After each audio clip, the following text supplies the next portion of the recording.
Hi everyone, this is Donny Lowy from Closeout.com. I have a wholesale business in Brooklyn, New York. You're welcome to visit the warehouse. One of the product lines that I specialize in is wholesale dresses. And since I'm involved in the wholesale dress business, I come across many deals and I come across many opportunities. And, throughout doing business, I interact with customers, they share stories with me. So I'd like to give you some advice today. And the advice is going to concern a type of wholesale dress that you should never buy. The type of wholesale dress you should never buy are dresses that are produced from a factory on behalf of a brand where there is no release papers directly from the brand. Now, let me, make that more clear. So, let's say there is a brand, and let's say, for example, it's Ralph Lauren. And Ralph Lauren makes dresses, but they don't have a factory inside their office, right? Their factory could be overseas. Their factory might be in China. Their factory might be in Mexico. Now, that factory produces dresses for them. So Ralph Lauren submits an order, sends in the designs.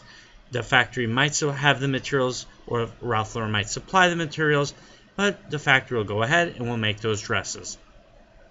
Ralph Lauren can either reject the dresses, and then now the factory has dresses they made for Ralph Lauren that Ralph Lauren doesn't want to buy, or they might have been making dresses for Ralph Lauren and decided to make more dresses than Ralph Lauren actually ordered in the hopes of selling those dresses to another customer.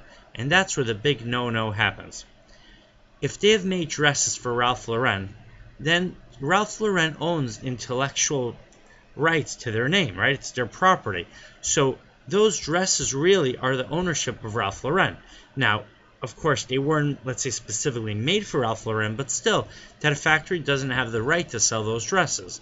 Now, let's say there was a legitimate reason why the factory made those dresses. Let's say Ralph Lauren placed an order, and Ralph Lauren loves the dresses, but by the time the factory made those dresses, it was already too close to the selling season, and now Ralph Lauren canceled the order. They said, we're not going to take those dresses. We're not going to have enough time to send them to the department stores or to our own stores to sell them. So now the factory could speak to Ralph Lauren and get permission from Ralph Lauren to try to sell those dresses. Ralph Lauren might be okay with it, or they might not be okay with it. So that's the thing. Since you don't know, the only way that you could know is if you have the right to buy those dresses, and if the factory has the right to sell you those dresses, is by contacting Ralph Lauren directly and getting what's called a release paper, basically written permission from Ralph Lauren allowing you to buy those dresses that bear their brand name.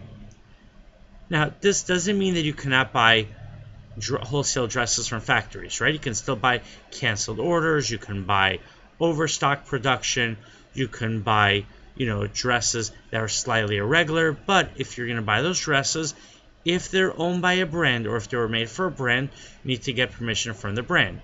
If those dresses were not made for a brand, let's say it's just a generic label that the factory themselves put on the dress, then of course you could buy those dresses.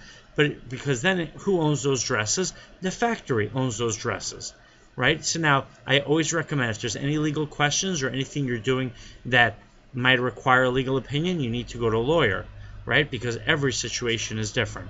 But in general terms, anytime you buy a branded item, you have to get permission either from the brand owner, or it has to be a situation where the reseller has permission to resell those items. Let's say they are buying it the other way around. It's not the factory. Let's say someone buys clothing from Ralph Lauren. Now they own that clothing. They could sell you that clothing. You could buy the clothing from them, right? Or if, let's say, it's clothing that doesn't have a brand name, or it's clothing that, the intellectual rights to that clothing is owned by the seller. Let's say the factory has their own brand, right? Meaning the brand owns its own factory. Then, of course, you can buy that clothing because you're buying it directly from the brand. I hope you enjoy this video. I have a warehouse in New York. You're welcome to visit anytime. You can also order online. If you have any family or friends in New York, they're welcome to visit the warehouse as well. My website is closeoutexplosion.com. I hope you enjoy this video. If you have any questions or comments, please let me know. Thank you and have a great day.